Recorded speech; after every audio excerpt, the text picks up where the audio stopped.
Bonjour et bienvenue à ce 4e épisode des Pros efficaces en mode inspiration. Mon nom est Kim Manta et je serai votre hôte. Cet épisode est une entrevue à cœur ouvert.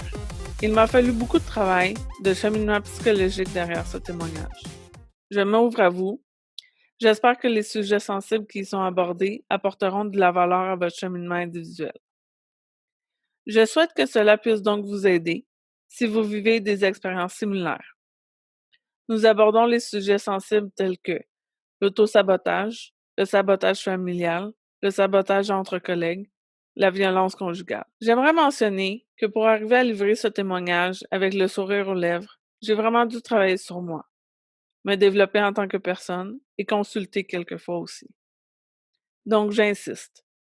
Allez chercher de l'aide professionnelle si vous vivez ce type de situation.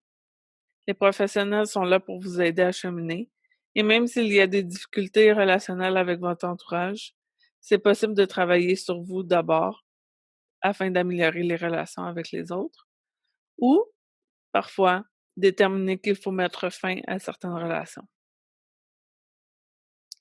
La dernière année fut très dure pour moi. Suite à une 3e mise à pied en moins d'1 an, j'ai entrepris une longue quête pour apprendre à me connaître et trouver ma voie professionnelle.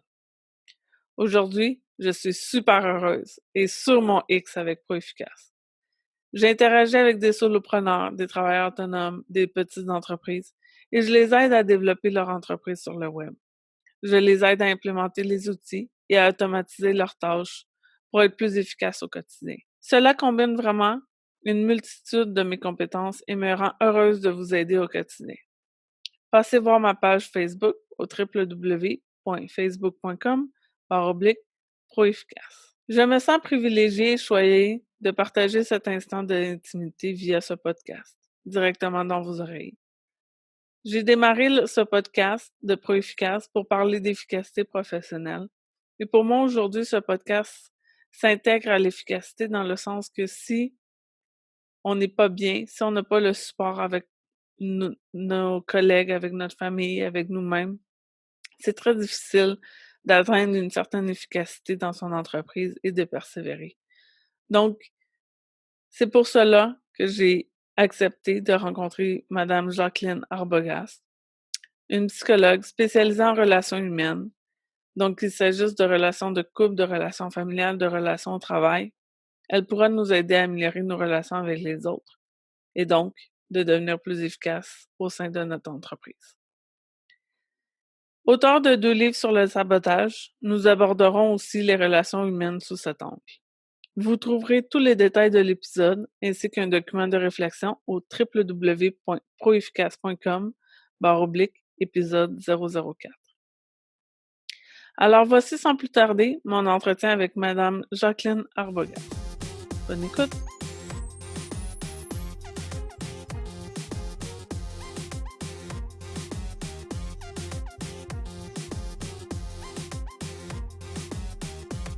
Bonjour Jacqueline, merci de participer au podcast de ProEfficace aujourd'hui. Donc, on voulait parler un peu de sabotage, auto-sabotage, démarrage d'entreprise, le lien avec notre famille, tout ça.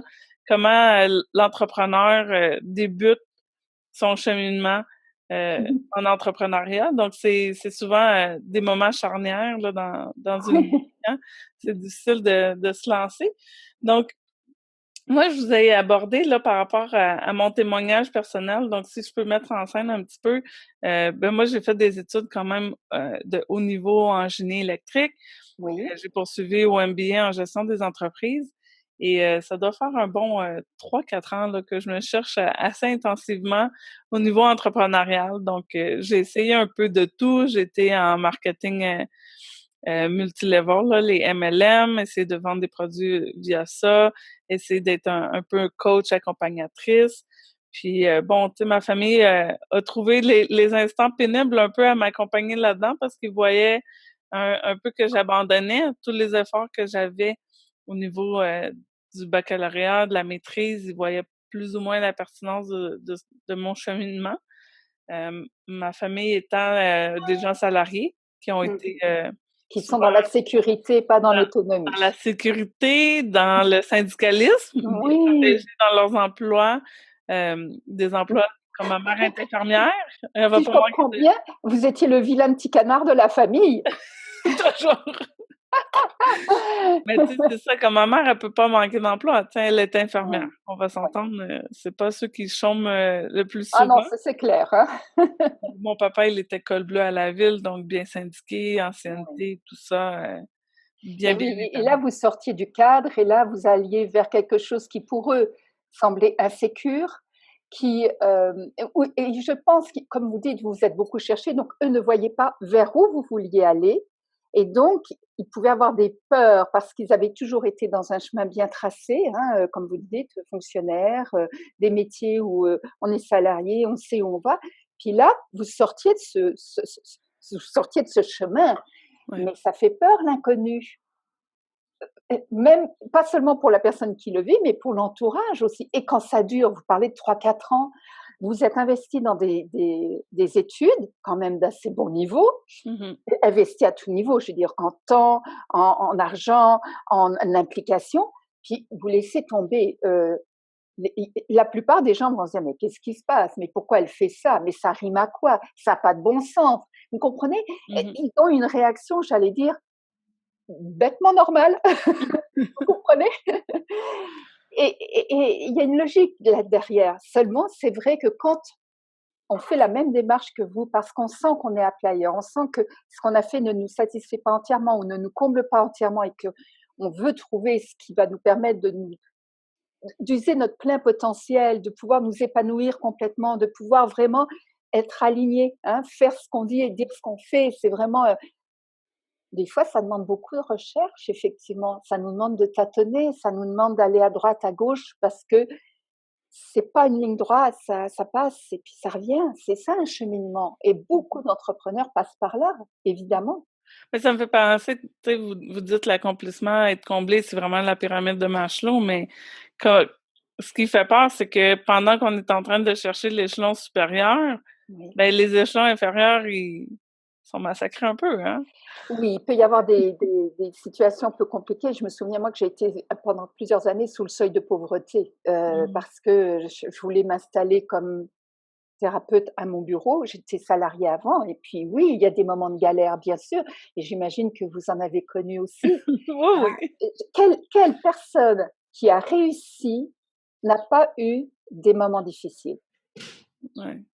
Je crois pas que ça existe, ou ça, en tout cas, c'est pas la majorité. Je veux dire, la majorité des gens qui réussissent ont connu des galères, ont dû se battre plusieurs années, ont fait des erreurs, mais on apprend de ces erreurs. Pour moi, ce ne sont pas des erreurs, ce sont des apprentissages. Et on continue, continue, continue, persévérer. Donc, c'est vrai que l'entourage est important dans ces cas-là parce que quand on traverse ce genre d'épreuve, quand on cherche à avancer et puis que beh, effectivement, on tombe, on se casse le nez, on prend une mauvaise direction, on fait 2 pas en avant, 2 pas en arrière, un pas sur le côté, et cetera. Mais ça fait partie du cheminement et qu'il y a des gens qui sont autour de nous et puis qui croient pas en nous, qui n'ont pas confiance ou qui ont peur, qui nous tirent vers le bas, c'est extrêmement difficile. Oui, parce que là où on aurait besoin d'être supporté, d'être soutenu, ça nous met un peu plus de doute, ça nous met un peu plus de questionnement ou on se remet en question parce que on n'a pas le soutien qu'on aimerait. Mais en même temps, pour eux, c'est tellement difficile. Mmh. Il faut pas leur jeter la pierre, hein. Je voudrais que ceux qui nous écoutent fassent bien la différence. Je suis en train d'expliquer les cheminements de part et d'autre, et ce sont des cheminements qui sont pas en parallèle. Il y a d'une part un électron libre et d'autre part des gens qui vont sur leur chemin. Alors évidemment, c'est pas la même dynamique. Faire un peu comprendre à notre famille, tu sais, nos choix, parce que je parlais comme ma famille voyait beaucoup mon entrepreneuriat comme un abandon de mes études, que moi j'ai fait en ingénierie puis au MBA en gestion des entreprises. Au final, j'ai fini par trouver une entreprise qui jumelait les deux, mais disons que pendant les 5 dernières années, je me suis cherchée un peu ailleurs.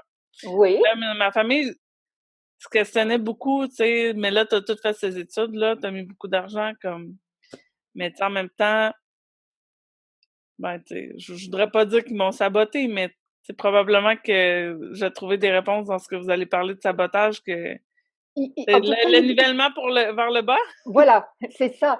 Et vous savez, souvent les gens projettent leur peur sur nous. Ouais, Et eux, ils n'auraient jamais osé faire ce que vous avez fait. ouais. Eux, ils auraient continué sur la ligne qui était tracée, vous comprenez? Alors que vous, vous sortiez des chemins et vous alliez chercher des réponses. Et vous savez, il y a une phrase qui dit: «À chercher sans trouver, on trouve sans chercher».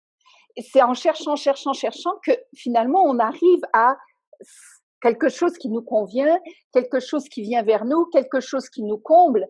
Mais si on ne fait pas ce travail de recherche, en règle générale, ben, on ne va pas trouver. Il y a tout un travail de, et je dis recherche au sens large, c'est réflexion, c'est évolution, c'est tâtonnement, c'est essai-erreur, c'est tout ce qui fait Ouais. que quand on devient entrepreneur, je le suis, vous l'êtes, eh ben, pour avancer, ben, on arrive à faire des erreurs qui sont des apprentissages, mais ça fait partie du cheminement. Mais c'est drôle que vous dites ça parce que c'est vrai, j'ai vraiment cherché, j'ai pris des actions assez concrètes de Mhm. m'inscrire à des cours d'entrepreneuriat, à faire une maîtrise Oui, en entrepreneuriat, à faire des démarches au niveau du CLD. J'ai fait des choses très, très, très concrètes et je me suis mhm. cherchée personnellement longtemps. J'ai lu une tonne de livres ou Mhm. effleuré une tonne de livres pour essayer de me découvrir. Et je me suis trouvée sans me chercher. C'est-à-dire, c'est à travers une rencontre avec une amie qui me disait comme moi-même, elle disait qu'elle se cherchait, qu'elle voulait, tu sais, découvrir où est-ce qu'elle pourrait partir. Puis je dis, ben, écoute, avec toutes les recherches que j'ai faites sur l'entrepreneuriat, j'allais partager avec toi les opportunités qui s'offrent à nous maintenant avec le domaine virtuel puis tout ça. Fait que c'est juste en parlant avec elle que tous mes morceaux de casse-tête là, qui étaient Voilà, éparpillés, que ça avait aucun lien parce que tout était brisé un peu à côté. J'ai dit là, on dirait que le faisceau s'est aligné là. voilà, voilà. Là, c'est devenu tellement puissant là, j'ai dit OK, il faut que je démarre ça, mais je me sentais mal parce que j'y allais tellement avec la volonté de l'aider elle, c'est moi qui s'est découvert à travers ça, tu sais. Mais oui, mais quand on donne, on reçoit. Et là, vous donniez du temps, vous C'est donniez ça. de l'attention à cette amie, et du coup, vous avez reçu euh, comment une sorte de flash, quelque chose qui vous a permis de faire cette synthèse, de vous aligner. Mais oui, on reçoit de différentes manières. Hein. Et Oui, pour moi, ce sujet-là, c'est intéressant parce que c'est l'efficacité même de démarrer son entreprise, là, tu sais, d'avoir le support familial puis tout ça. oui. Mais Mais je il y a des demande fois, il faut souvent, garder d'œil sur les proches et aller chercher des personnes extérieures neutres affectivement, parce qu'elles seront beaucoup plus objectives. hmm, Ben oui.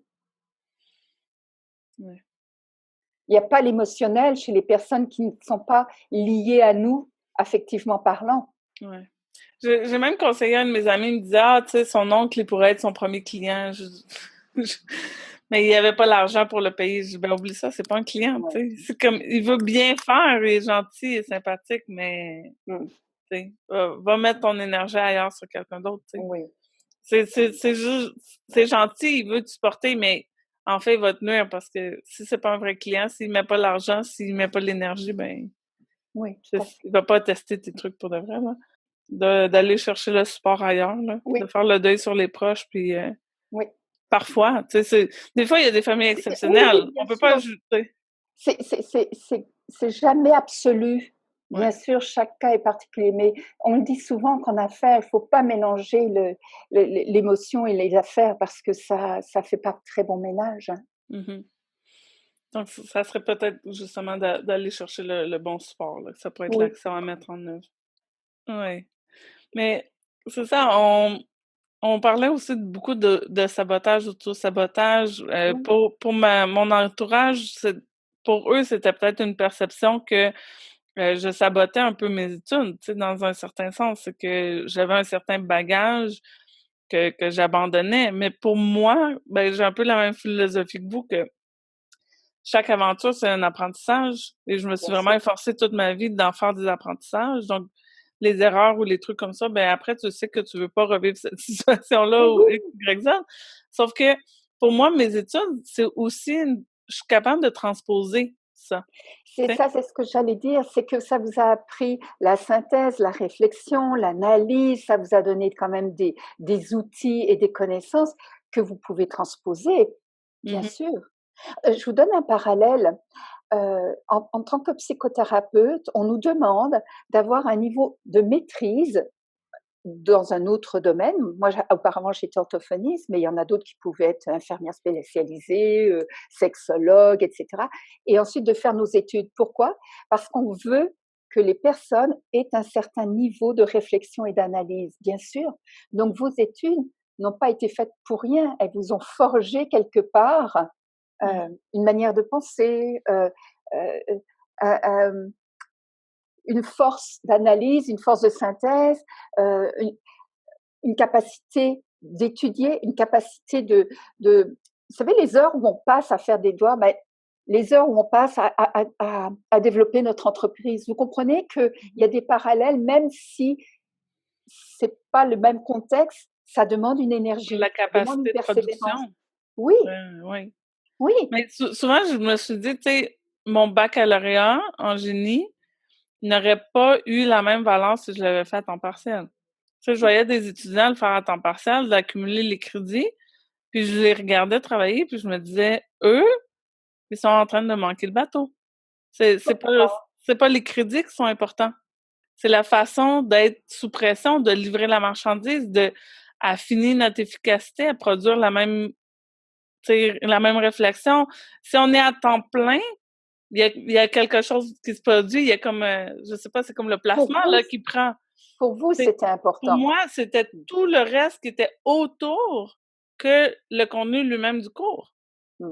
C'était tout l'apprentissage de apprendre à être efficace, apprendre à faire mon doigté sur l'ordinateur, de taper plus rapidement, d'apprendre tous les petits raccourcis, les trucs comme ça. Parce que pour moi, la matière du cours, une fois que le cours est terminé, ben, on s'en souvient plus ou moins, hein. C'est le processus qui est important, Mhm. notre apprentissage à apprendre.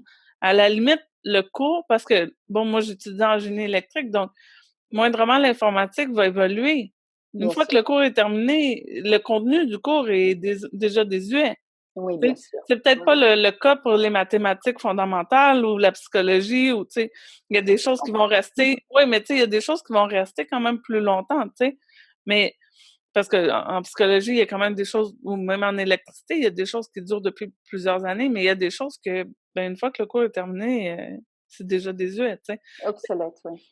Pour moi, l'important, c'était d'apprendre à être, tu sais, le plus efficace, le plus rapidement possible.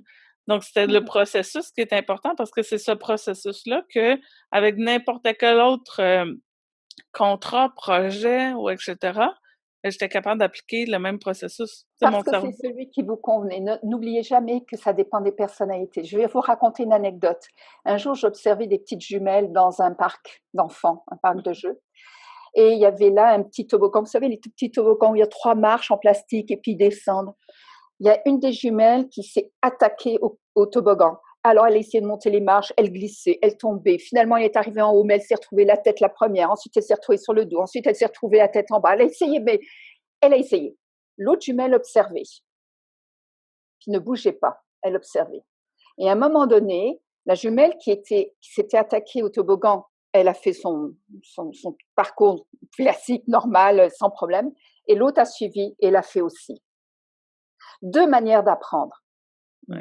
Deux manières d'intégrer les choses. Et on se rend compte qu'effectivement, il y a plusieurs approches possibles. Il y a les personnes qui vont être quoi, il y a les personnes qui vont être comment, il y a les personnes qui vont être pourquoi. Vous voyez, ça fait partie. Et vous avez trouvé votre façon à vous qui vous sert, qui fait que vous avez concrétisé votre besoin à travers vos études, qui était j'ai besoin d'être dedans, j'ai besoin d'apprendre à apprendre, j'ai besoin de livrer la marchandise en temps et en heure. Et c'était ce qui vous convenait. Vous étiez déjà en train de faire les fondations de ce que Ouais. vous alliez faire plus tard. Mhm. Vous étiez cohérente avec vous-même. Mhm. Et je pense qu'effectivement, c'est pas pour rien qu'il y a plusieurs formes d'apprentissage de par le monde, il y a plusieurs approches, mais oui, parce qu'on n'est pas tous identiques et on ne peut pas tous apprendre de la même manière, et tant mieux qu'il y ait plusieurs possibles, vous comprenez? Il Ah faut ouais. trouver celle qui nous convient par contre, de façon à pouvoir aller de l'avant. On voulait être efficace, soyez attentif à ce qui vous allume, soyez attentif à ce dont vous vous sentez le plus à l'aise, soyez attentif à ce qui répond le plus à vos besoins. Et quelque part, vous avez répondu à votre besoin. Je comprends. Puis au niveau de si on revient un peu avec le sabotage, là, vous disiez que l'auto-sabotage, n'existait pas. Mais c'est un terme qui est souvent utilisé. Hein. Je vois beaucoup d'entrepreneurs chercher, puis les gens cherchent pour de vrai. Là. Honnêtement, Oui, ils oui. cherchent de l'information sur l'auto-sabotage et on ne le trouve pas. Donc, expliquez-nous un peu pourquoi on ne trouve pas, Vous savez, il y a un principe en PNL, un présupposé qui dit que on fait toujours le meilleur choix possible quand on fait un choix. D'accord? Ce qui fait que si à un moment donné, euh, j'ai 22 ans, j'ai terminé mes études, je m'interroge sur ce que je veux faire et que, compte tenu de ce que je suis à ce moment-là, de mes connaissances, de ce que je vis, je décide de prendre la décision A plutôt que la décision B, c'est parce que à ce moment-là, ça me semblera être la meilleure décision compte tenu de tout ce que je viens de vous dire. Mhm. 1 an, 2 ans, 5 ans, 10 ans plus tard, je me retourne et je regarde ça et je me dis, mais pourquoi j'ai pris cette décision? Ah, j'aurais dû aller vers B. Je me suis sabotée. Non, parce qu'au moment où j'ai pris cette décision, à l'instant T où j'ai pris cette décision, c'est ce qui me semblait le mieux. Comprenez-vous? Donc, ça ne veut pas dire qu'il faut rester bloqué sur cette décision. Combien de fois on remet en cause nos décisions, puis on fait machine arrière, puis on redémarre. Mais ça fait partie des apprentissages de la vie. Ça fait partie de ces... vous savez, cette quête du héros qui a plusieurs épreuves et qui doit traverser plusieurs épreuves. Mais c'est un peu ça. Hein. Et tous les héros ne savent pas toujours tout de suite ce qu'il faut bien faire et font aussi des erreurs. Mais des fois, je pense que je parle euh, peut-être Oui. plus pour moi ou ceux qui se reconnaîtront. Tu sais, des fois, c'est aussi le statu quo, ou tu sais, la petite voix intérieure qui nous mène vers la mauvaise décision, tu sais, puis qu'on se dit que, mais au final, si on l'écoute, on va se saboter. Je donne un exemple, tu sais. Donnez-moi Mettons, l'exemple. on veut faire une remise en forme ou quelque chose, puis ça serait donc bien bon un petit McDo, tu sais. Mais on sait pertinemment que c'est pas la bonne décision, tu sais. Puis je peux pas la regarder après coup puis dire comme ah j'ai pris la meilleure décision dans ce contexte-là, tu sais. Alors, je vais vous raconter une autre anecdote. Un de mes collègues, on faisait partie d'un groupe, vous savez, de réflexion entre collègues pour prendre du recul sur les dossiers qu'on traitait, etc., avoir plusieurs éclairages. Un de nos collègues, un jour, nous a raconté l'histoire suivante, c'est qu'il avait un monsieur qui venait pour arrêter de fumer parce qu'il savait très bien que ça n'était pas bon, mais il n'y arrivait pas. Et qu'il avait essayé plusieurs choses, l'hypnose, les patchs, les chip-sheets, bon. Et donc, ils ont travaillé ensemble. Et ce monsieur avait un haut poste. Il était un directeur d'un département dans une grande entreprise. Et ce qu'ils ont étudié ensemble, comme vous, par rapport, par exemple, au McDo, ce qu'ils se sont rendus compte ensemble, c'est que ça lui permettait de souffler. Parce qu'il travaillait 50, 60, 70 heures par semaine. Le moment où il sortait, parce qu'il devait sortir, vous savez, descendre en bas de l'immeuble, ça lui permettait de sortir de son bureau, de souffler dans tous les sens du terme, hein, et en même temps de socialiser parce qu'il voyait des gens des autres étages qu'il n'aurait jamais connus s'il n'avait pas, s'il s'était pas retrouvé avec ce groupe de fumeurs. Donc à partir de là, ils se sont dit, bah voilà, vous avez votre solution, c'est que vous avez besoin de ce quart d'heure de pause, vous avez besoin de socialiser, vous avez besoin de vous vider l'esprit pour ensuite mieux retravailler. Ben, prenez votre pause, descendez, et vous n'êtes pas obligé de fumer. Après tout, il y a des gens qui sortent et qui ne fument pas. 15 jours plus tard, il revient et il dit, écoutez, j'ai tenu 3 jours et après, je ne l'ai plus fait.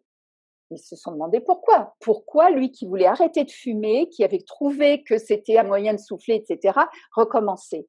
Et ils ont dû aller voir un peu plus haut et de manière plus inconsciente, et c'est là où on a, nous, amené des hypothèses qu'il a vérifiées, c'est que cet homme était donc un directeur de département dans une entreprise où il y avait plusieurs directeurs de département, qu'il était le seul à fumer, et c'était un bon prétexte pour pouvoir faire une pause. Ses collègues qui ne fumaient pas ne faisaient pas de pause et ils se sentaient mal par rapport à ses collègues d'avoir besoin de faire une pause alors que ses collègues n'en faisaient pas. Donc il y avait un problème par rapport à l'autorité. Donc avant de dire oui, j'ai quand même entendu ma petite voix et puis elle m'a dit, bah lui il entendait sa voix qui lui disait qu'il avait besoin de fumer, mais pourquoi? Mm-hmm. Tant qu'on n'a pas trouvé l'origine exacte, on va continuer parce que c'est vrai que ça lui permettait d'être plus performant. C'est vrai que ça lui permettait de socialiser. C'est vrai que ça lui permettait de tenir le coup, parce que quand on travaille à longueur d'année, 50, 60, 70 heures, il faut quand même une sacrée énergie. Et on sait très bien que l'être humain a besoin de pauses aux 3/4 d'heure pour certains, aux heures et demie pour d'autres, pour pouvoir se rebooster. Donc lui, c'était son moyen. Mais compte tenu de ses valeurs et compte tenu de ses principes par rapport à l'autorité, par rapport au règlement, par rapport à l'équité, par rapport à ses collègues, il était comme coincé. Mhm. Alors, la cigarette, c'est socialement accepté. Les gens qui vont fumer leur cigarette, bon, il va fumer sa cigarette et puis voilà, on passe au-dessus. Vous comprenez? Donc, Ouais. quand nous, on le voit de notre point de vue à nous, comme vous dites, ben, oui, je voudrais aller au gym et puis faire attention à ce que je mange et à côté de ça, je vais au McDo. Oui, mais vous savez, vous n'avez pas été au-delà du haut de l'iceberg. Mhm. Donc, il y a certainement un bénéfice secondaire que vous n'avez pas trouvé. Et tant que vous ne l'avez pas trouvé, votre inconscient vous maintiendra dans ce pattern Mhm. parce que le bénéfice secondaire est plus important. Ok. Donc, c'est sûr que vu de l'extérieur, oh, il se sabote. Ah ouais. Oh, il se sabote, il veut arrêter de fumer, il continue. Mais oui, mais il manque des pièces du puzzle, vous comprenez? Ah ouais. Ouais. C'est jamais simple, c'est jamais ou tout blanc ou tout noir. Et c'est pour ça que c'est sûr que vu de l'extérieur, les gens vont dire, ben, elle n'a pas de volonté. Ou ouais, ça fait 10 fois qu'il dit qu'il veut arrêter, puis il n'arrête pas. Ou, et puis il va y avoir un regard assez négatif, bien sûr, parce qu'on ne vous trouvera pas assez courageuse, assez persévérante, assez motivée. Mais en même temps, il y a une part qui, tant qu'elle nous échappe, ça ne va pas nous aider. Vous comprenez? Ça va rester une petite voix. Ça deviendra pas Voilà, éclairé comme. c'est ça. Mhm. Donc, c'est jamais simple. L'être humain est un être très complexe. Et en même temps, c'est ce qui fait qu'il est riche, c'est ce qui fait qu'il est unique, c'est ce qui fait qu'il y a tant de possibles dans le monde. Mhm. Un jour, j'ai vu une exposition dans une école d'art. Le prof avait demandé d'illustrer une ville ou quelque chose comme ça. Bon. Si vous saviez, le même quartier, là, Mhm. comment les gens avaient représenté ça de manière totalement différente. On était dans un cours de peinture, ils étaient tous avec une toile et des pinceaux, mais chacun avait donné libre cours à sa créativité et avait représenté le même thème de manière totalement différente. C'était époustouflant.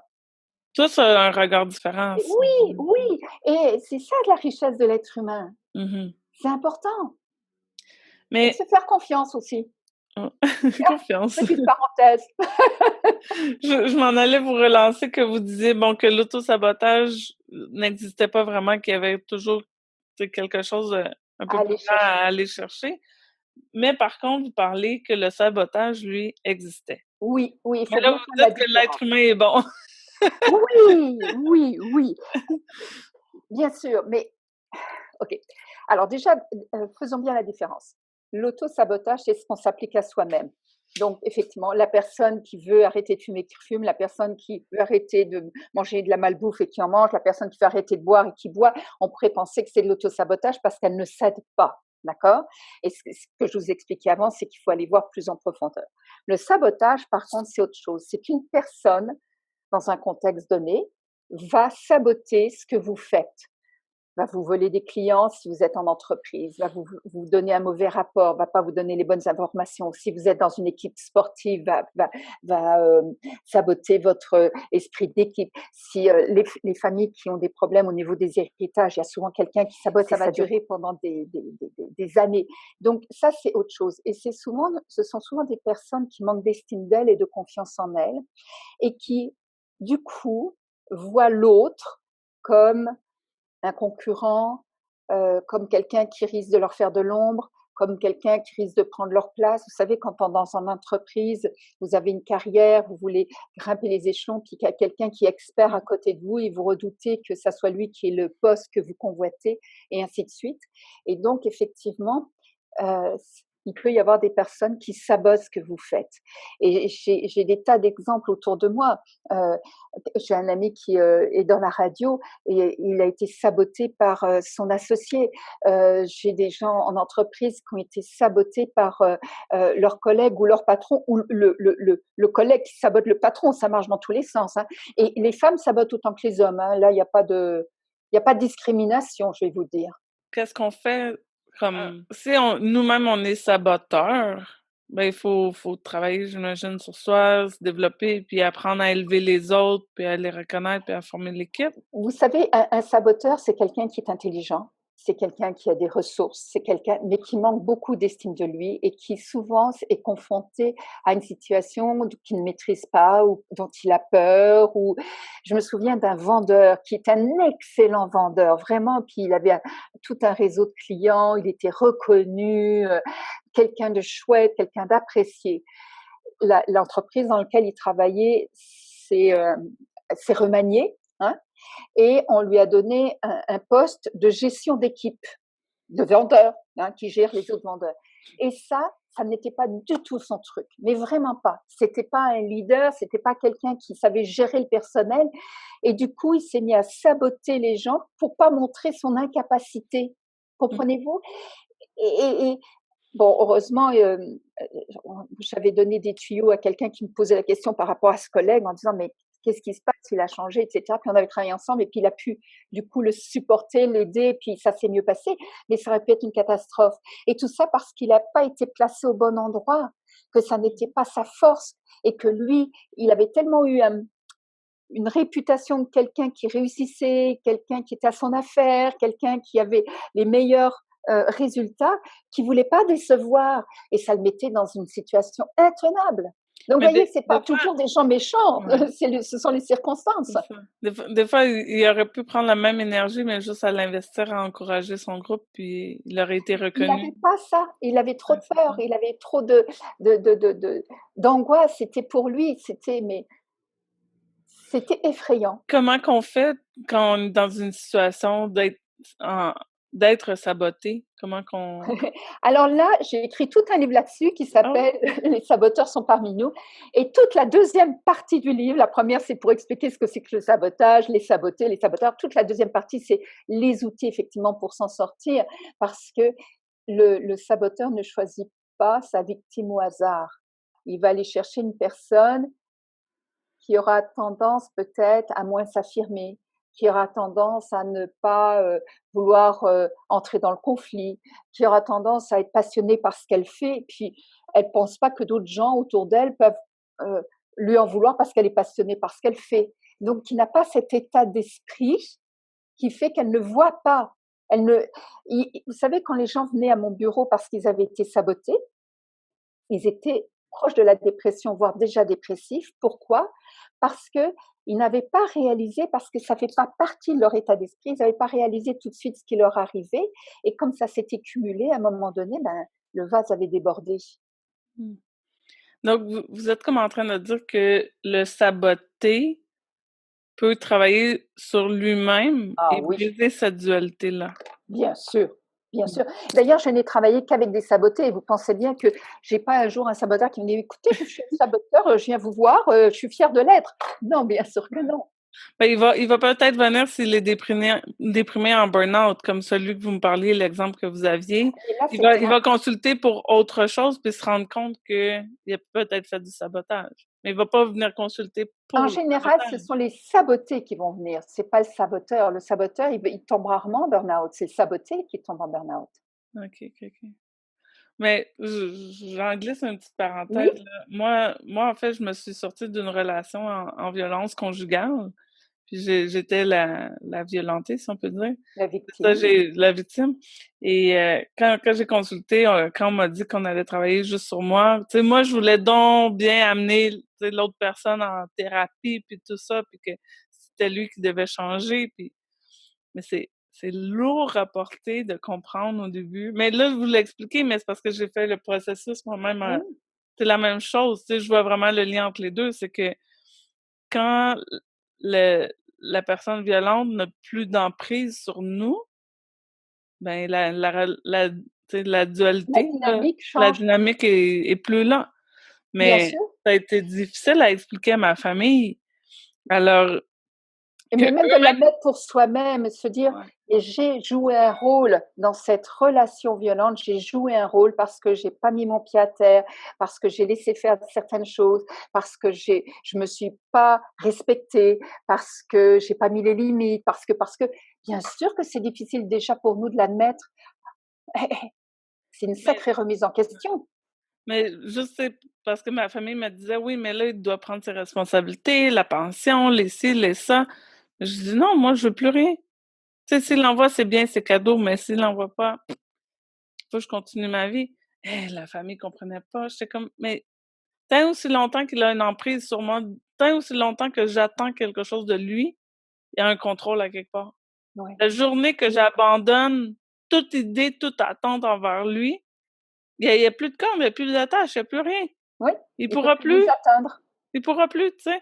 Mais ma famille, ça a été difficile pour eux. Ça Mmh. leur a pris comme, je pense 1 an là que je les habitue, puis que je répète, puis comme: «Non, c'est fini, je m'en Mmh. fous», tu sais? Oui, c'est bien s'il peut m'aider. Oui, j'en ai besoin de l'argent, de la pension pour les enfants. Oui, la vie n'est pas gratuite, mais En après, même tu sais? En même temps, indépendamment de ça, il existe maintenant des lois qui font qu'il peut ne pas avoir de contact avec vous et ça passe par le côté légal pour que cette pension soit prélevée directement sur son salaire et que voilà, ça permet de vous dégager, vous, d'un lien malsain Ouais, et mais là, il a voilà. réglé le problème, il est parti travailler à l'étranger, donc j'ai même pas Oui, d'emprise pour la voilà. prélection. Mais ce que je veux dire, c'est que, Oui, tu sais, je pense que pour les auditeurs, ce qui est important de comprendre, c'est que oui, c'est difficile quand on est la victime de croire au fait de travailler juste sur soi peut oui, briser la dynamique d'une bien relation sûr. malsaine. Tu sais, que ce Oui. soit en violence conjugale ou on parle saboter, saboteur, Oui. c'est la même chose, c'est difficile. La 1re consultation, On pense tu que veux, c'est plutôt l'autre qui devrait consulter et ça mais là n'empêche que l'autre aussi devrait consulter, c'est vrai. Mais nous, on a fait partie du système. Il y a, comme je dis, il n'y a pas de maître sans esclave, mais il n'y a pas d'esclave sans maître, hein. Ça marche dans les deux sens. Donc, si je me laisse prendre le rôle d'esclave, ben, je donne à l'autre le rôle de maître. mmh Comprenez-vous? ouais, Et souvent, je dis qu'on est responsable chacun de ce qui nous arrive à 100%. Alors là, les gens ouvrent des grands yeux et ils se trouvent dans la quatrième dimension en disant mais qu'est-ce qu'elle raconte? Quand une personne se fait par exemple agresser, etc., dans un couple, hein, mmh pas si vous êtes agressé parce que vous êtes au mauvais endroit dans la rue, hein, mais ce que je veux dire, c'est que la personne qui n'appelle pas la police, qui va pas chercher SOS Femmes battues, qui va pas chercher, ou chez les hommes, parce que vous savez qu'il y a beaucoup d'hommes qui se font agresser, hein, mmh. on réalise ça maintenant, bon, qui va pas demander de l'aide, qui met pas les limites, elle porte une part de responsabilité dans cette relation-là. Ouais. Mais elle permet à la relation de survivre.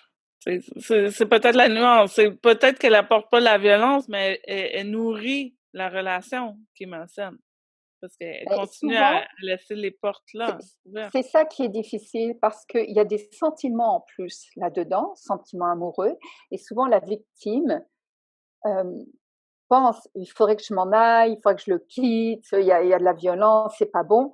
Mais en même temps, il y a ce sentiment amoureux qui la rapproche. Mmh. Donc c'est sans arrêt cette lutte entre l'émotion amoureuse et le rationnel qui nous fait dire c'est pas bon.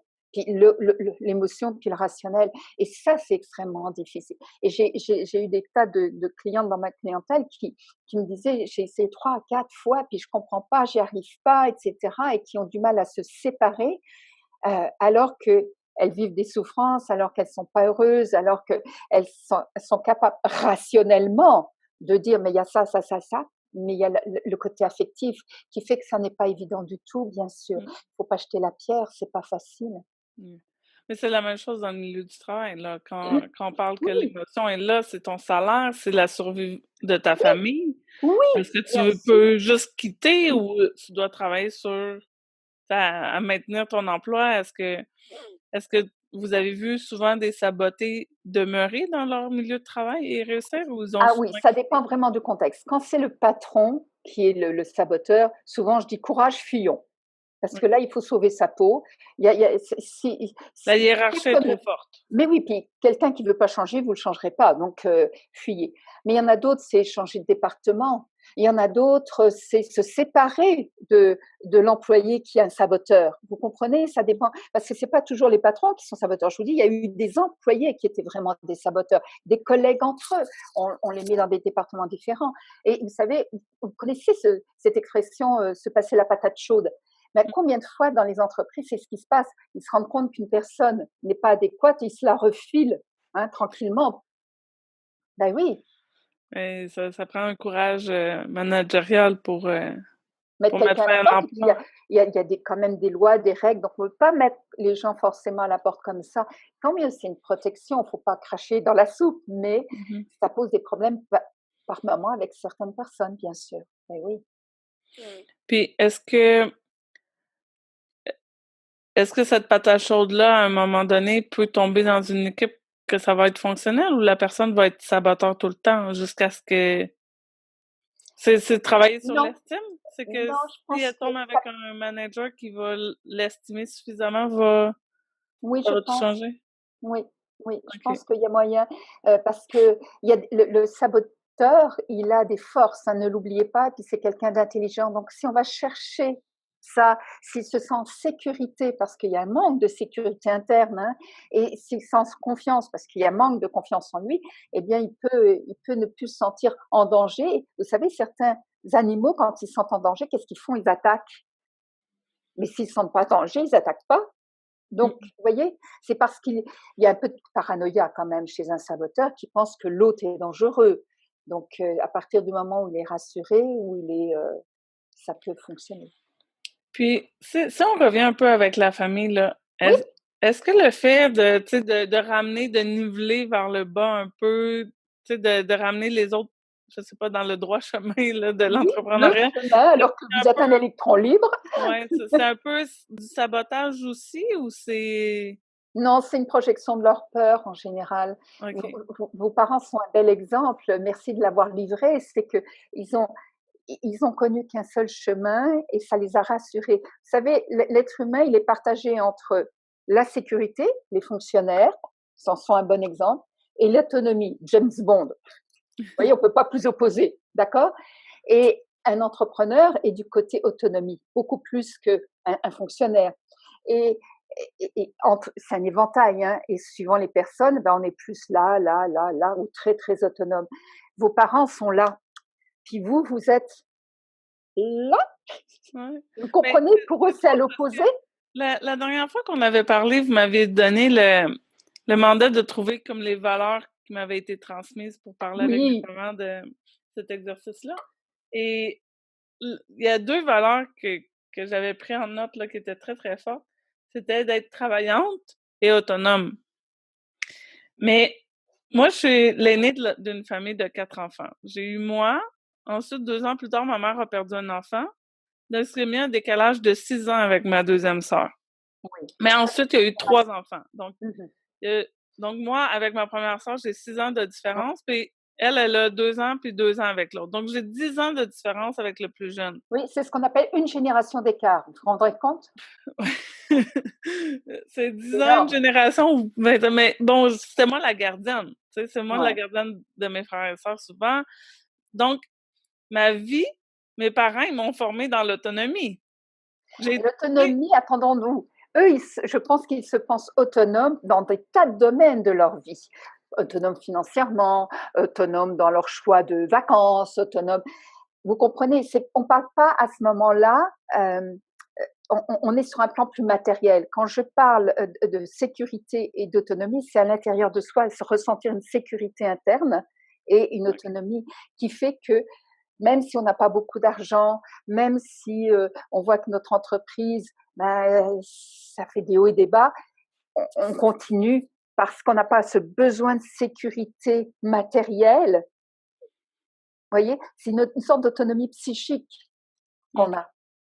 Ou la sécurité de s'assurer que nous, on va aller, comment on disait tantôt, de s'accomplir, là. Tu sais, Oui, c'est la de se sécurité réaliser. d'accomplissement, un peu. Oui, On va chercher oui. la sécurité, mais ailleurs, tu sais, c'est ça, Oui, pas oui, dans la base de la pyramide, mais d'être oui, sécure qu'on à va un être autre niveau de la accompli. pyramide de Maslow, bien sûr. Ouais, Oui, ouais. Non, oui, mais c'est juste comme c'est ça, l'autonomie, de la façon que je l'abordais, c'était justement, tu sais, d'être l'aîné, d'avoir mes trucs à faire, de foncer dans ma vie, de faire mes projets puis mes trucs parce que le reste, tu sais, des frères et sœurs suivaient pas. Parce que bon, à 16 ans, tu as envie de faire autre chose que le gamin de 6 ans, tu ah, sais, mais c'est c'est clair. normal. Donc j'étais autonome dans mes activités, dans mes trucs. Mais après ça, tu sais, j'ai l'impression que je pars en autonomie aussi ailleurs dans mon Oui, entrepreneuriat puis mes trucs. Puis pour mes parents, ça fait comme conflictuel, mais en fait, c'est comme ça qu'ils m'ont élevée, tu sais, de foncer puis faire mes trucs puis et ils faire vous ont en plus responsabilisé. Si vous deviez garder vos frères et sœurs, ils vous ont presque oui, «parentifié», vous voyez? ouais, Vous étiez une «mère de substitution» entre guillemets, donc vous avez acquis certainement une maturité précoce, vous voyez? Et ouais, donc une certaine forme d'autonomie aussi. Vous ouais, comprenez? ouais, c'est ça. Mais tu sais, vous voyez un peu comme Oui, oui, par la force des choses, ils m'ont formée, mais en même temps, ça les insécurise maintenant que, tu sais, ça va trop loin. voilà, pour eux. Bien de ses propres ailes, tu sais. Mais C'est oui. c'est l'enfant qu'on aurait voulu garder proche de nous, mais que finalement, là, il est autonome, il vole de ses propres ailes, puis on fait comme mais il Mais vous commence à savez, je me s'en souviens aller très loin bien un peu, hein? je me souviens très bien que ma maman, qui n'a pas pu travailler, et qui le regrettait, disait toujours: «Ayez un métier pour être autonome». Mais elle l'entendait autonome sur le plan financier parce qu'elle dépendait de son conjoint, d'accord? Et vos parents, quand ils vous disaient d'être autonome, c'était de savoir vous débrouiller, mais vous débrouiller en étant dans le chemin, n'oubliez pas ça. Il faut vous mettre dans leur état d'esprit, hein? C'était peut-être de gagner votre vie, d'avoir votre métier, c'était ça pour eux être autonome. Il faut toujours se mettre dans la carte du monde des gens pour mieux comprendre. Ah oui, ma carte Donc, du monde ils est un ont eu des bonnes intentions et ça, faut les remercier. Ils vous ont donné plein d'atouts du coup, peu ouais, ouais. bien sûr, que vous Peut-être utilisez différemment de ce qu'ils avaient imaginé, ouais, mais ils ont semé des graines, hein. ouais. Peut-être vous pourriez comme, répéter un peu l'exercice là que vous m'aviez suggéré, à savoir d'expliquer à ma mère les valeurs avec lesquelles, elle m'avait formée pour lui expliquer de pas avoir peur, là. Comment que la maman réagissait, là? Vous m'aviez suggéré de lui expliquer les valeurs pour qu'elle cesse d'avoir peur et me bloquer un peu, puis de transmettre ses peurs sur moi. Puis la deuxième étape, c'était de lui poser des questions, hein, de la Oui, faire flipper de l'autre côté pour qu'elle tombe en mode réactif de vouloir nous aider, puis tout peut-être vous à pourriez fait. l'expliquer là en termes plus clairs. Non, pas du tout et je vais vous expliquer pourquoi. Quand je dis quelque chose, il faudrait que je m'enregistre parce que je suis tellement dans ce que je suis centrée sur la personne que c'est à travers ce que vous m'avez raconté que ça vient comme malgré moi. Et si je ne suis pas enregistrée, une fois que j'ai arrêté, si C'est j'ai pas fini. pris des notes, donc vous en avez pris, c'est ça qui est important. C'est Non, mais je l'ai même testé, en fait. et voilà, c'est ce que j'allais vous demander. Vous avez pris des notes et j'espère que vous l'avez appliqué. Ouais. Donc, vous répondez à ma question, qui est qu'effectivement, souvent, globalement, parce que quand même, globalement, quand vous voulez avoir un lien avec une personne, établir une relation avec une personne et que ça aille mieux parce qu'il y a un conflit, un problème, c'est d'abord de vous centrer sur la personne et effectivement ce qui fait ses valeurs, ce qui fait ses critères importants, etc. Et c'est pour ça que je vous avais dit d'aller voir là-dedans, hein, Mmh. et après de lui montrer que ces valeurs-là, elles se retrouvent dans ce que vous faites. Mais je suis sûre que vous allez pouvoir me dire exactement ce que vous avez fait, vous, à partir de ce que Mais vous dites. ouais, c'est ça. En fait, c'est que, ben, ça bouillait là en dedans de moi parce que, bon, Oui, mes parents, ils avaient un peu de difficulté, non seulement à me laisser partir en entrepreneuriat, mais à comprendre aussi qu'est-ce que je fais de mes journées.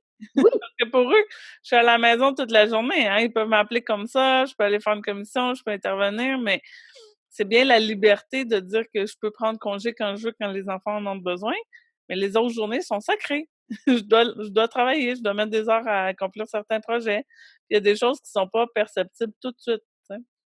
Mais du coup, j'avais besoin de leur demander un peu de respecter ça, tu sais, parce que oui. j'avais souvent des commentaires, dénigrants, tu sais, de Mhm. Ouais, mais pourquoi tu as besoin, tu sais, là, j'ai fait une demande de subvention pour travailleurs autonomes, mais pourquoi tu as besoin de ce mois-ci? De toute façon, tu as pas eu de salaire de toute l'année. Mais non, mais c'est pas vrai. J'ai eu de l'assurance chômage, j'ai eu ci, j'ai eu ça. il y a eu des entrées d'argent, donc là, oui, j'en ai besoin, mais tu sais, le jugement était facile, puis j'avais vraiment besoin, tu sais, d'arrêter, puis de leur Oui, expliquer que, ben là, ça suffit, c'est ma décision aussi. Puis, la façon que vous m'aviez parlé, c'était de les rassurer, justement, oui, de leur dire, c'est quoi les valeurs qu'ils m'ont transmises, puis est-ce que, franchement, avec toutes ces belles valeurs-là que vous m'avez transmises, on avait parlé d'être travaillante, d'être oui. autonome, puis la question ultime, c'était: «Penses-tu vraiment que je vais mettre ma famille en danger? Mmh. Est-ce que tu penses qu'avec toutes les valeurs que tu m'as transmises, je vais vraiment mettre mes enfants dans tu sais, un pénible pétrin, Mmh mh. ou tu peux me faire confiance que tu m'as transmis suffisamment de valeurs pour que je réussisse?» Mmh Et mh. là, ben, elle a été muette, elle est partie. Elle a réfléchi. Puis Ouais. après, vous m'aviez donné comme une deuxième étape. Vous Oui, m'aviez dit, parce que là, c'était comme la mère protectrice, tu sais? oui, Donc la deuxième étape, c'était d'aller lui demander de l'aide. Puis là, vous m'avez dit: «Vous allez voir, là, elle va commencer à vous complimenter et cetera. Elle va, tu sais, vous allez comme devenir la bonne personne». Donc c'est arrivé, mais un peu inconsciemment, mais quand j'étais dans la conversation, je me suis comme rappelé ce que vous m'aviez parlé, mais je l'avais pas fait exprès. Mais je suis arrivée, je lui ai posé une question pour, par exemple, donner de la formation en milieu, scolaire comme aux enseignants, des trucs comme oui. ça. Parce qu'elle, elle enseigne aussi. Puis là, tout d'un coup, là: «Ah, mais toi, là, je te verrais enseigner tel cours, là, avec toutes les formations que tu as, les Waouh! compétences que tu as». Elle arrêtait plus, là. J'étais Waouh! là quand elle s'est mise à me complimenter, là, je me suis rappelée de notre conversation. Je suis comme: «Ah, c'est ça qu'elle voulait dire, vraiment». Mais tu sais, Promis, je n'ai pas de boule de cristal et et non, mais je c'était exactement ça, parce que là, je venais de demander de l'aide. Là, ah, OK, comme là, elle voulait me soulever, là, elle voulait me propulser, oui. tu sais? Mais C'est c'était ton vraiment. côté maman qui est ressorti de toute manière. Quand une maman s'inquiète, pourquoi? Parce qu'elle a envie d'aider son enfant, elle a l'impression que et là, lui avez à la fois, vous l'avez rassurée et en même temps, vous lui avez montré qu'elle pouvait encore être utile et pouvoir pour vous aider. C'est génial. Mais on parle même comme quelques jours de différence entre les 2. Oui. C'était pas, même dans Oui, la même mais journée, là, c'est mais chouette, c'est une évolution. ouais. Moi, ça l'a fait du bien. Au moins, ça l'a sorti le menton, parce que Mmh. souvent, c'est ça le parcours d'entrepreneur, hein. Au début, on cherche beaucoup le soutien, le support, que ce soit de notre conjoint ou de notre Oui. famille. Pour ma part, bon, je suis séparée, donc mes parents sont très, très proches aussi Mmh. pour m'aider avec les enfants. Mais j'imagine que c'est la même chose aussi avec le conjoint, tu sais, des fois, on peut peut-être faire le même exercice, tu sais, notre conjoint il nous a choisis pour des qualités, des valeurs qu'il estime, on Bien les a pas sûr, perdues parce qu'on veut partir en entrepreneuriat. bien sûr. Les mêmes valeurs Mmh. sont là, la confiance. Donc ben, c'est ça. Donc, aviez-vous quelque chose à ajouter sur Non, mais merci je voulais vous remercier de revenir là-dessus parce que, vous voyez, souvent quand je donne des pistes de travail ou de réflexion aux personnes qui viennent me voir en thérapie, je ne sais pas après parce que ce qui se passe, parce que quand elles vont bien, enfin, forcément, elles ne ça viennent vient plus me plus? voir et tant mieux, c'est le but de la manœuvre et je ne sais pas vraiment ce qui s'est passé. Bien des fois, il me manque des bouts tant que les personnes viennent au fur et à mesure, elles me racontent, mais arrivé à un moment donné où elles se sentent bien, je vois plus ce qui se passe après. Et là, ça me permet de voir que bah, ça peut porter fruit ou que la personne, vous avez appris quelque chose, ça vous a permis d'aller plus loin. Et c'est tant mieux, c'est chouette de l'avoir partagé. Merci. Mais ça fait plaisir. Merci à vous. Donc, pour les auditeurs, ma question finale, c'est quelle action peuvent-ils mettre, en œuvre cette semaine pour être, gagnants en efficacité dans leur démarrage d'entreprise, puis le support qu'ils peuvent obtenir? Et mais on a parlé beaucoup de support, on a parlé de l'entourage, on a parlé des saboteurs, et cetera. Donc effectivement, je crois que ce qui est très important quand on veut démarrer une entreprise, c'est de savoir bien s'entourer. Et bien s'entourer, faites attention. Souvent, on va chercher les membres proches, les membres de la famille ou les amis proches. Et c'est pas forcément la meilleure solution parce qu'il y a de l'affectif là-dedans. Et que si on veut avancer, puis que c'est vrai que quand on démarre une entreprise, il y a des hauts et des bas. C'est vrai que ça prend du temps. On parle de 5 ans en moyenne. C'est vrai que ben, les proches, eux, peuvent être mal à l'aise, inquiets, avoir tendance à nous tirer vers le bas. Pourquoi? Pas parce qu'ils craignent pour nous, ou parce que ils se disent qu'on fait pas le beau choix, ou parce qu'ils veulent nous aider. C'est leur manière à eux. Je ne suis pas en train de leur jeter la pierre, hein, faites bien la différence. Mais simplement, pour nous, ça nous aide pas parce que ça a tendance à nous tirer vers le bas, à nous saper le moral, à mettre notre confiance en doute, etc.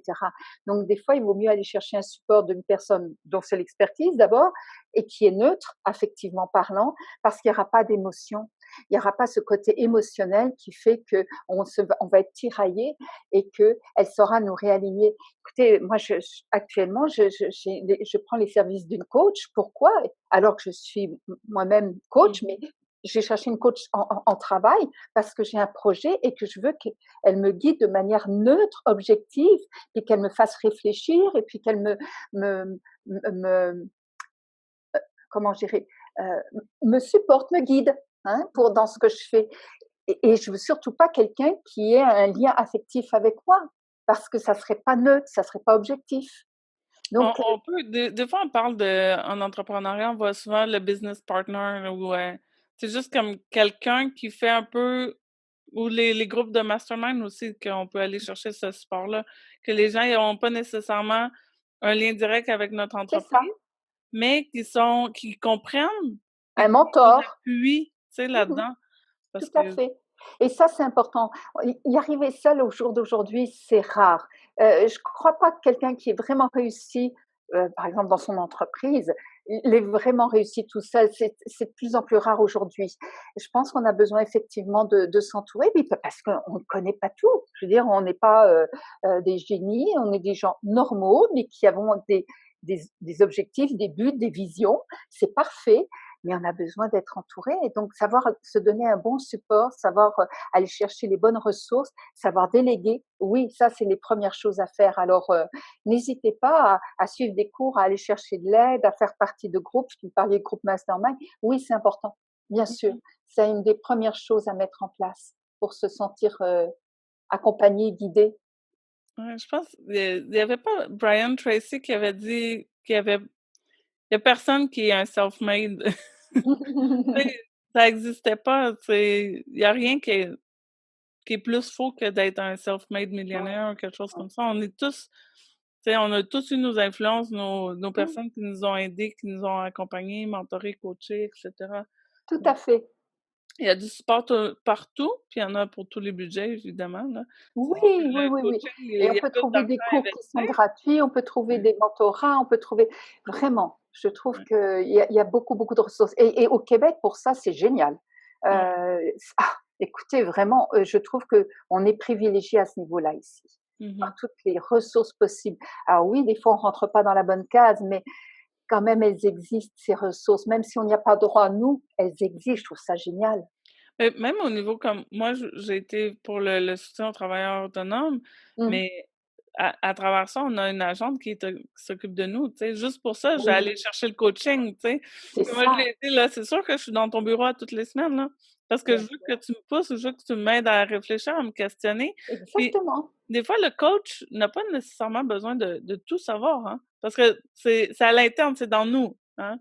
Le bon coach, il va nous amener à réfléchir aux bonnes choses. Oui, C'est ça le oui, coaching, tu sais? c'est l'art de la bonne question. Oui, La donc question qui dérange, pas la question qui tue, la question qui dérange, mais qui fait ouais, réfléchir. mais qui suscite la Oui, réflexion parce oui, qu'au final, ben, comme vous disiez au début de l'entrevue, on prend la meilleure décision au moment X, puis ben, cette décision-là, il y a personne d'autre que nous qui va la prendre. C'est pas le bien coach sûr, qui va prendre la tout décision, à tu sais? fait. Il va peut-être nous faire Mmh, réfléchir, peut-être voir certaines choses. oui. Mais au final, on est responsable aussi de nos décisions. Puis juste en terminant, vos coordonnées, si les gens, sont intéressés par vos services? Et sur l'internet, ils tapent Jacqueline Arbogast, comme c'est écrit, je pense, sur l'écran. Oui, .com, tout simplement, c'est mon site. Et s'ils parfait. veulent, je suis donc, vous l'avez compris, psychothérapeute, et donc je reçois des gens et thérapeute conjugale et familiale, mais je donne aussi beaucoup de conférences et de formations sur tout ce qu'on a évoqué, le sabotage, les relations humaines, l'intelligence relationnelle, l'intelligence émotionnelle, ça fait partie de mes expertises, et aussi tout ce qui touche au bien-être au travail. tout ce qui touche les couples, parce que dès que les gens sont en relation, pour moi, c'est ça mon expertise, d'aider les gens en relation. Et j'aide aussi pour la préparation mentale à la retraite, parce que il y a beaucoup dans mes clients, évidemment, de gens qui soit redoutent la retraite, soit l'attente, mais l'idéalisent trop, soit vont se retrouver tous les deux à la retraite en même temps et ça pose des problèmes de couple. Donc, vous voyez, tout ce qui touche la personne en relation, eh bien voilà, c'est ça ma spécialité, c'est ça mon cheval de bataille, ma passion, tout ce qui m'anime et tout ce qui fait que j'aime ce que je fais. Ouais. Mais je vais tout mettre ça en détail dans les notes du podcast, puis aussi un rappel sur le livre Les saboteurs sont parmi nous. Oui, et l'autre livre que je n'ai pas cité, mais dont je m'inspire beaucoup, c'est le DICO pour des relations saines. Alors DICO, ça veut dire dictionnaire, pour ceux qui se demandent ce que c'est que cette bibite. Et c'est comme sous forme d'un dictionnaire, mais c'est comme je vous l'ai expliqué là, je pars d'exemples, d'histoires, et je donne des outils pour que ça aide les gens dans leurs relations, pour apprendre à dire non, pour apprendre à faire des demandes, pour apprendre à être unique, pour apprendre à savoir se positionner, à s'affirmer. Donc, et on Vous peut parlez lire. de couple, puis moi, je vois toutes les relations avec l'entrepreneuriat. C'est la même chose. Oui, C'est une relation, hein, l'entrepreneur avec ses clients. Les relations humaines, c'est ma spécialité. Et ça va aussi bien dans les usines que dans les couples, que nous, vis-à-vis de nous-mêmes, bien sûr. Oui, oui. Et merci énormément, Jacqueline. Bonne Mais avec continuité. plaisir, Kim. À bientôt. À bientôt. Merci. Au revoir, Kim. Bye-bye. Alors voilà, c'est tout pour aujourd'hui. J'espère que cela vous a été utile. Je vous invite à vous abonner à l'émission des Pros efficaces en mode inspiration sur votre appareil portable. Et si vous y laissez un avis, j'irai vous lire rapidement. Promis! À la semaine prochaine!